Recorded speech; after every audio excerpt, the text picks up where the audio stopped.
PM Modi उसमें 250 के पार पहुंच चुका है। एनडीए 252 हो चुका है। 402 में 402 सीटों के रुझान आ चुके हैं। 252 में एनडीए पहुंच चुका है। 272 का आंकड़ा है बहुमत का, ध्यान रख।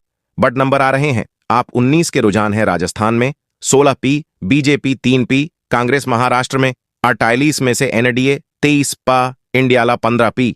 आनंद दुबे भी हमारे साथ है। महाराष्ट्र में 15 पर इंडिया एलायंस इस समय आगे चल रहा है। क्या कहना चाहते हैं आप किशोर जी? देखिए, शुरुआती रुझान है। जैसे जैसे थोड़ा समय बीतेगा, नतीजे जब बदलेंगे, हमें पूरा विश्वास है। महाराष्ट्र, आपको विश्वास है नतीजे बदलेंगे? बिल्कुल बदलेंगे। और महाराष्ट्र में महाविकास आघाड़ा दल बनकर उभरेगी।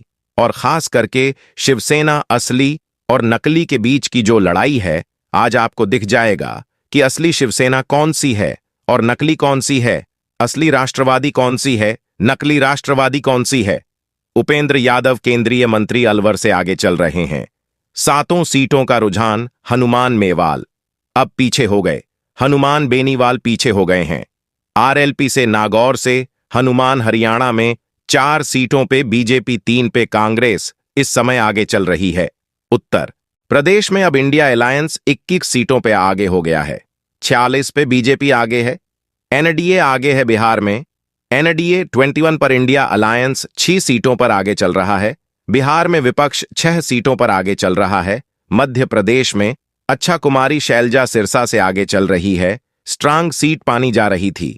रोहतक एक सीट होगी जहां पर कांग्रेस आगे चल रही है। पंकज, हम यह जानना चाह रहे हैं कि दिल्ली के अंदर कौन सी ऐसी एक सीट है। इंडियाला आगे चल रहा है। अमिश राज बाबा ट्रेल कर रहे हैं। राज बब्बर गुड़गांव से पीछ चट्रेल कर राज बब्बर पीछे चल रहे हैं। हरियाणा से विपक्ष के लिए, कांग्रेस के लिए अच्छी खबरें जरूर है, लेकिन राज बब्बर वाली सीट पर नहीं है। हरियाणा की बाकी सीटों पर सिरसा, रोहतक और एक और सीट होगी। कनाल में कांग्रेस का आगे चलना बड़ी बात। सिक्किम में ना बीजेपी आगे ना कांग्रेस आगे। वहां पर संभवतः सिक्किम क्रांतिकारी मोर्चा के ही कैंडिडेट आगे चल रहे होंगे। पंजाब में अभी तक दिल्ली के 7 सीटों में 1 सीट पर विपक्ष आगे चल रहा है।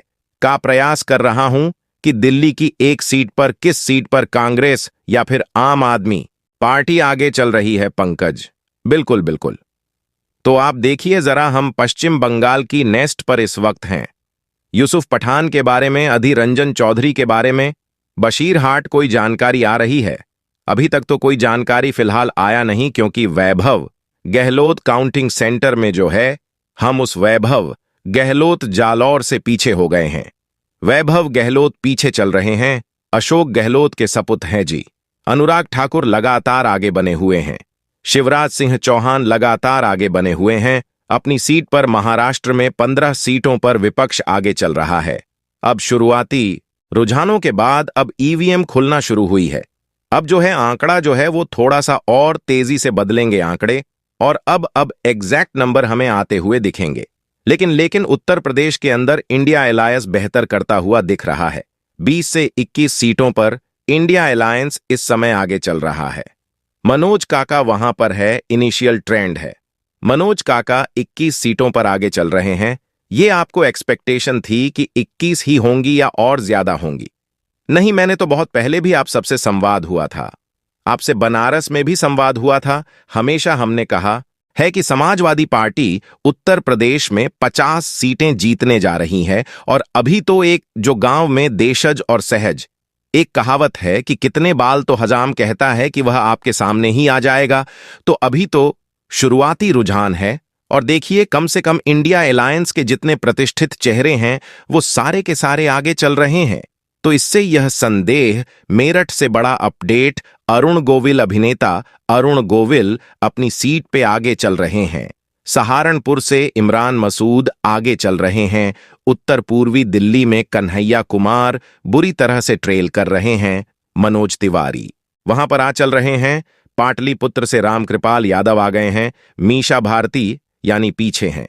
विदिशा से शिवराज सिंह चौहान आ गए हैं। एसपी सिंह बघेल आ गए हैं। यह बड़ा अपडेट है। बनासघटा में कांग्रेस आगे चल रही है। काउंटिंग पर न्यूज 18 इंडिया सबसे आगे है। न्यूज 18 इंडिया सबसे ज्यादा सीटों का रुझान दे रहा है। 412 में 268, 268, 261 हो गया। एनडीए 416 में, 420 में, 204, एनडीए के 420 लोकसभा सीटों के रुझान, 428 के रुझान, 268, एनडीए 77, 268 यानी 273, 270। अलसिन निर्दल उम्मीदवार आगे अमृतपाल सिंह ने 272 का आंकड़ा पार कर लिया। शुरुआत रुझान है, लेकिन 246 पर एनडीए पहुंच चुका है और इंडिया पहुंचा है 195 पर, काफी पीछे। विपक्षी गठबंधन 288 पर, एनडीए 160 पर विपक्षी गठबंधन न। इस वक्त 128 का गैप चल रहा है। दोनों के बीच में 128 सीटों का बड़ा गैप चल रहा है। 466 सीटों के रुझान आ गए हैं। राजस्थान में 5 सीटों पर कांग्रेस आगे चल रहा, पीछे हो गए हैं। अपनी सीट से रामगोपाल यादव अब पीछे हो गए हैं। 290 सीटों पर एनडीए इस समय आगे चल रहा है, यानी पूरा का जिसे कहते हैं बहुमत के आंकड़े के पार हो गए एनडीए। बीजेपी का इंडिविजुअल क्या नंबर है, हम आपको कुछ देर में बताएंगे। मनोहर लाल खट्टर आगे हो गए करनाल से। मनोहर लाल खट्टर, गुजरात में अब 2 सीटों पर कांग्रेस आ गए हैं। पंकज, क्या पता चल रहा है? 2 सीटें कौन सी हैं कांग्रेस की जो गुजरात में आगे हो रही है? मैं आपको गुजरात के बारे में बताऊंगा। साबरकांठा में तो आगे चल ही रही थी कांग्रेस, लेकिन यहां इस बीच बड़ी खबर यह है, केरल डेस्क पर इस वक्त हम हैं तो यहां 77 वोट से अभी शशि थरूर आगे चल रहे हैं राजीव चंद्रशेखर के मुकाबले। तो यह बड़ी खबर इस वक्त केरल से है, क्योंकि हम वीआईपी सीट्स की अगर बात करें तो शशि थरूर आगे चल रहे हैं राजीव चंद्रशेखर के मुकाबले। तो यह बड़ी खबर इस वक्त केरल से है, क्योंकि हम वीआईपी सीट्स की अगर बात करें तो शशि थरूर, कांग्रेस का बड़ा नाम, वो अभी 67 वोट से आगे चल रहे हैं। किशोर अमीश हरियाणा में क्रेस 4, बीजेपी 4 ये स्कोर चल रहा है। 8 सीटों का काकामू, बहुत कांटे का मुकाबला हरियाणा में चल रहा है। 23 सीटों पर बीजे, 23 सीटों पर विपक्ष आगे चल रहा है। उत्तर प्रदेश में 9 सीटों पर विपक्ष आगे चल रहा है। बिहार में हम विपक्ष की बात इसलिए कर रहे हैं क्योंकि ये देखना है कि गैप ये कम होता है। इस वक्त 129 सीटों का गैप चल रहा है। 161 पर इंडिया आगे और एनडीए 291 पर आगे। बहुमत का आंकड़ा एनडीए पार कर चुका है। रुझानों में 219, 151 इस वक्त यह आंकड़ा चल रहा है। 130 सीटें आगे चल रहा है एनडीए इंडिया से। तो यह गैप शुरुआती रुझानों का कितना कम होगा? विवेक जी, ये तो कम होता नहीं दिख रहा, ये तो बढ़ता जा रहा है। नहीं, अभी ईवीएम शुरू होंगे तो कम होगा, और ईएम शुरू हो चुके हैं। तो अभी कर्नाटका का भी आपने अभी नहीं दिखाया, कर्नाटका का भी आएगा। उसमें भी हमें एक्सपेक्टेशन है कि इंडिया गठबंधन एक साइजेबल अमाउंट लेकर के आएगा यूपी में और बढ़ेगा।